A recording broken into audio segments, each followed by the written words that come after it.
Hello, welcome to my YouTube channel. और आज का जो मेरा वीडियो है वो क्लास 10th हिस्ट्री के बच्चों के लिए काफ़ी यूज़फुल है। कुछ बच्चों ने कहा था कि हिस्ट्री के सभी चैप्टर से कुछ ऑब्जेक्टिव क्वेश्चन बना दीजिए, तो उसी को लेकर के मैं आई हूँ। और इसमें सभी चैप्टर से जितने भी सेलेक्टेड क्वेश्चन होते हैं उतना मैंने इसमें डाला है। और अगर आप इतना कर लेते हैं तो आपके लिए बहुत ही ज़्यादा बेहतर होगा, आप अच्छा स्कोर कर पाएंगे। तो चलिए बढ़ते हैं टाइम को वेस्ट किए बिना। हमारा जो पहला क्वेश्चन है वो है, फ्रांस में किस शासन वंश की पुनः स्थापना वियना संधि के बाद हुई थी? तो इसका आंसर है बुर्बो वंश की।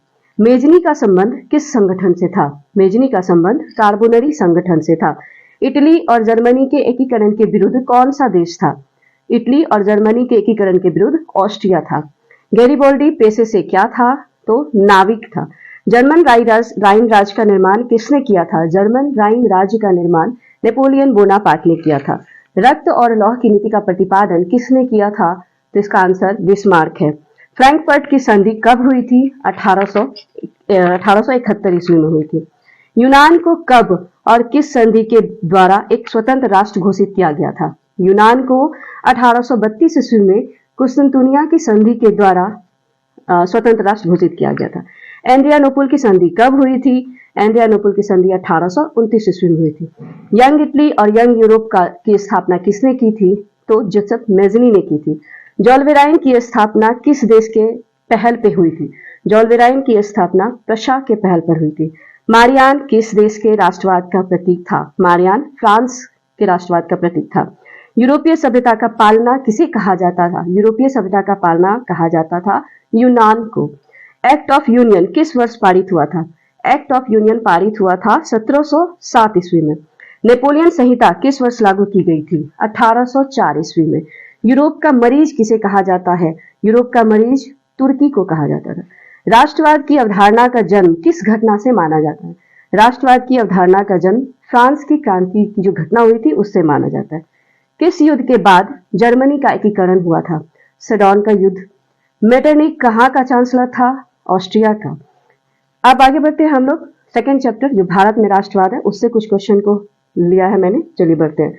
हिंद स्वराज पुस्तक को किसने लिखा था? महात्मा गांधी जी ने। महात्मा गांधी दक्षिण अफ्रीका से भारत कब लौटे थे? जनवरी 1915 में। रॉलेट एक्ट किस वर्ष पारित हुआ था? 1919 में। जालियांवाला बाग हत्याकांड कब और कहां हुआ था? 13 अप्रैल 1919 ईस्वी को अमृतसर में। खिलाफत समिति का गठन कब और कहां हुआ था? खिलाफत समिति का गठन हुआ था मार्च 1919 में बंबई में। असहयोग आंदोलन किस वर्ष शुरू किया गया था? तो 1920 में। स्वराज पार्टी का गठन किसने किया था? मोतीलाल नेहरू और चित्तरंजन दास ने। साइमन कमीशन भारत कब आया था? 1928 ईस्वी में। पूर्ण स्वराज की मांग कब और कहां की गई थी? पूर्ण स्वराज की मांग 1929 ईस्वी में लाहौर में की गई थी। गांधी इरविन समझौता कब हुआ था? ये हुआ था 5 मार्च 1931 ईस्वी को। गांधी जी ने दांडी यात्रा कब शुरू की थी? 12 मार्च 1930 ईस्वी को। पूना समझौता कब और किनके बीच में हुआ था? तो पूना समझौता गांधी जी और भीमराव अंबेडकर के बीच में हुआ था सितंबर 1932 ईस्वी में।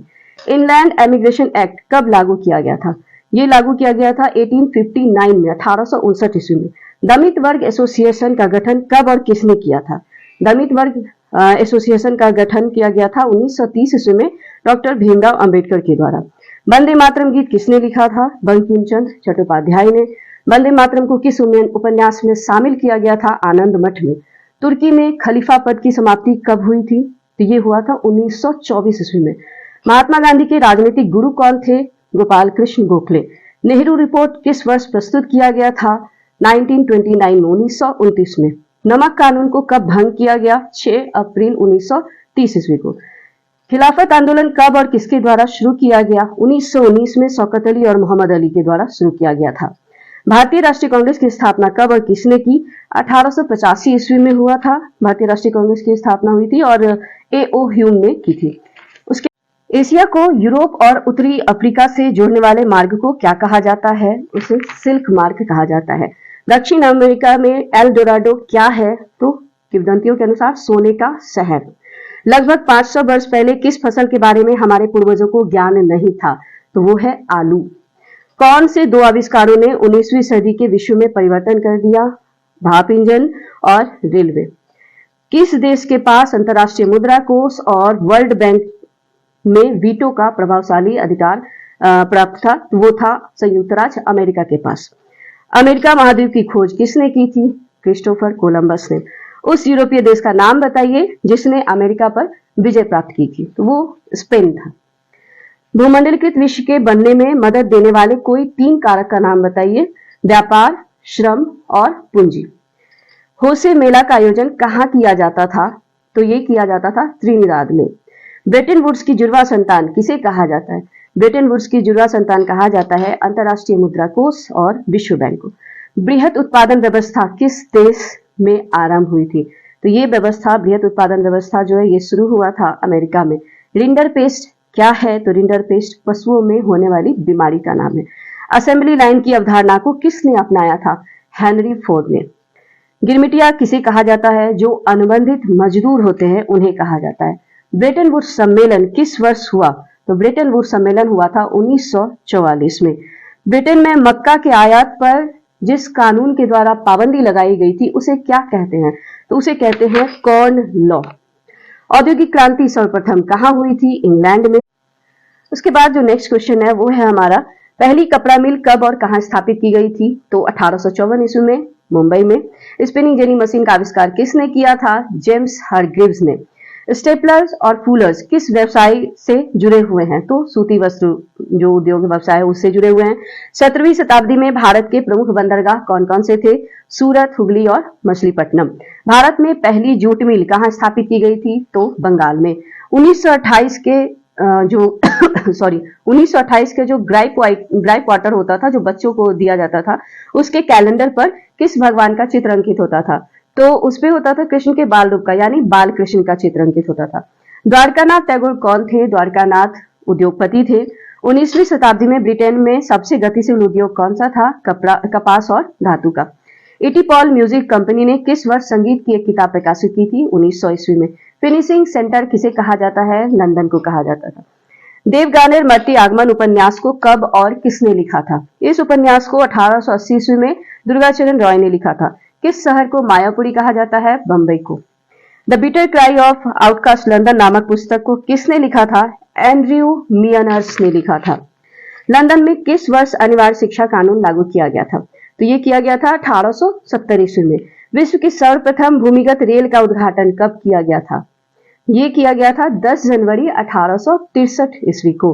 लंदन में गार्डन सिटी के सिद्धांत को किसने विकसित किया था? तो वो ये किया था मेजर हावर्ड ने। City of Bombay improvement trust की स्थापना कब हुई थी? तो ये हुआ था 1898 ईस्वी में। लंदन शहर से होकर कौन सी नदी बहती है? टेम्स नदी। दादा साहब फाल्के ने कौन सी फिल्म बनाई थी? राजा हरिश्चंद्र। भारत का पहला शहर कौन सा था जहां पे धुआं उपद्रव हुआ था? तो ये शहर था कलकत्ता। मुद्रण तकनीक सबसे पहले कहां विकसित हुई थी? तो ये सबसे पहले चीन में विकसित हुई थी। भारत में पहला छापाखाना किन लोगों ने लगाया था? भारत में पहला जो प्रिंटिंग प्रेस था, छापाखाना, वो किसने लगाया था या किन लोगों ने लगाया था? तो पुर्तगालियों ने लगाया था। जापान में कब और किसके द्वारा छपाई की तकनीक लाई गई थी? चीन के बौद्ध जो मिशनरी लोग होते थे उनके द्वारा करीब 768 से 770 ईसा पूर्व के आसपास में लगाई गई थी। महात्मा गांधी ने किस पत्र का संपादन किया था? यंग इंडिया का। छापाखाना का आविष्कार किसने किया था? गुटेनबर्ग ने। कंपोजिटर का अर्थ क्या होता है? कंपोजिटर का अर्थ होता है एक व्यक्ति जो मुद्रण के लिए पाठ का रचना करता है, या पाठ जो क्या छपेगा उसके लिए जो तैयार करता है उस पाठ को, वो जो रचना करता है उसको ही हम कंपोजिटर कहा जाता था, कहते हैं या कहा जाता था उस समय। गुलामगिरी के लेखक कौन थे? गुलामगिरी के लेखक थे Jyotiba Phule. Vernacular press act किस गवर्नर जनरल के समय पारित हुआ था? तो ये पारित हुआ था लॉर्ड लिटन के समय में। टोक्यो का प्राचीन नाम क्या है? ये बहुत इंपॉर्टेंट क्वेश्चन है। टोक्यो का प्राचीन नाम क्या है? एदो। जापान की सबसे पुरानी मुद्रित पुस्तिका का नाम बताइए। डायमंड सूत्र, या इसे आप हीरा सूत्र करके भी लिख सकते हैं। रास सुंदरी देवी की आत्मकथा का नाम क्या है? रास सुंदरी देवी की आत्मकथा का नाम है आमार जीवन। यूरोप में मुद्रण कला को चीन से कौन लेके आया था? तो इसका आंसर होगा मार्को पोलो। मार्को पोलो का संबंध किस देश से था? तो उनका संबंध था इटली से।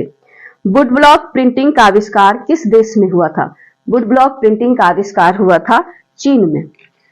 नेक्स्ट हम बढ़ते हैं, किसने कहा था कि मुद्रण ईश्वर की दी हुई महानतम देन है? ये कहा था मार्टिन लूथर ने। बंगाल गजट नामक साप्ताहिक पत्रिका का संपादन कब आरंभ हुआ था? 1780 ईस्वी में। संवाद कौमुदी का प्रकाशन किसने किया था? राजा राममोहन राय ने। एक्विजिशन क्या थी? एक धार्मिक अदालत को कहा जाता था एक्विजिशन। मार्टिन लूथर कौन था? मार्टिन लूथर एक धर्म सुधारक थे। उसके बाद बढ़ते हैं, केसरी समाचार पत्र का प्रकाशन किसने किया था? केसरी समाचार पत्र का प्रकाशन किया था बाल गंगाधर तिलक ने।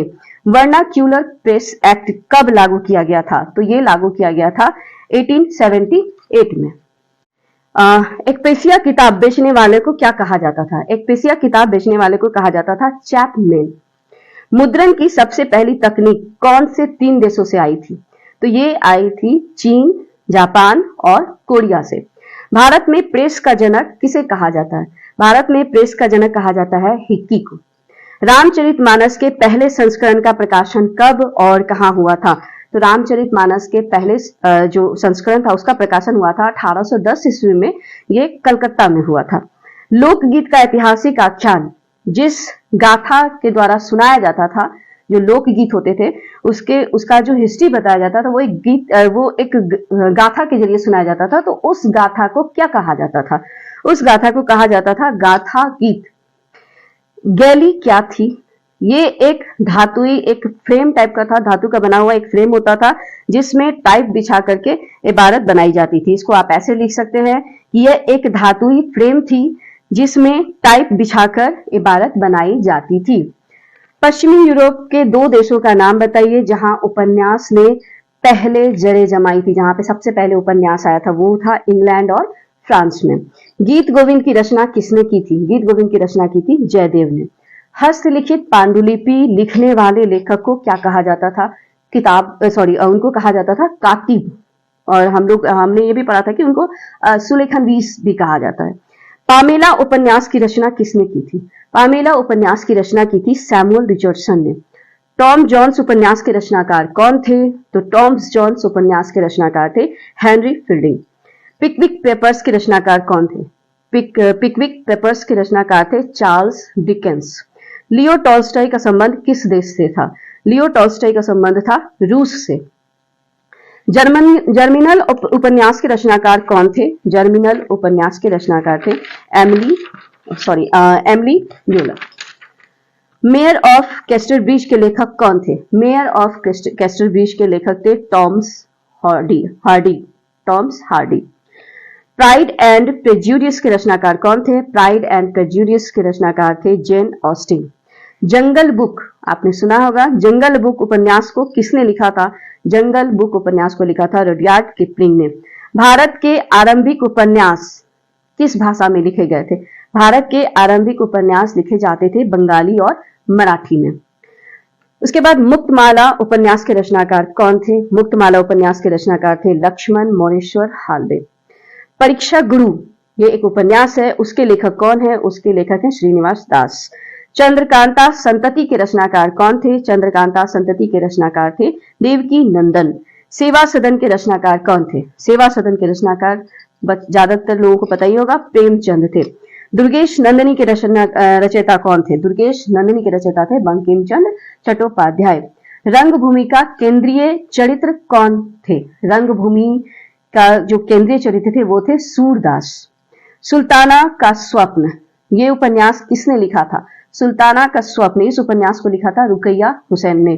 आनंद मठ के रचनाकार कौन थे? बंकिम चंद्र चट्टोपाध्याय थे। प्रेमचंद्र के द्वारा लिखित 2 उपन्यासों का नाम बताइए। प्रेमचंद्र के द्वारा लिखित 2 उपन्यास है सेवा सदन, गोदान, आप गबन भी लिख सकते हैं। उसके बाद लास्ट जो क्वेश्चन है वो है मालाबार ब्यूटी किसका बनाया हुआ चित्र है? मालाबार ब्यूटी राजा रवि वर्मा के द्वारा बनाया गया चित्र है। तो आपने देखा कि लगभग 100 प्लस क्वेश्चन मैंने इसमें डाला है। आप इतना तैयार कर लीजिए और निश्चित ये आपके लिए बहुत ज्यादा फायदेमंद है। और आगे मैं यही सारे चैप्टर से कुछ सब्जेक्टिव क्वेश्चन को भी लेकर के आऊंगी। तब तक आप इसको तैयार कीजिए और हमारा वीडियो देखने के लिए आप सभी का बहुत बहुत धन्यवाद।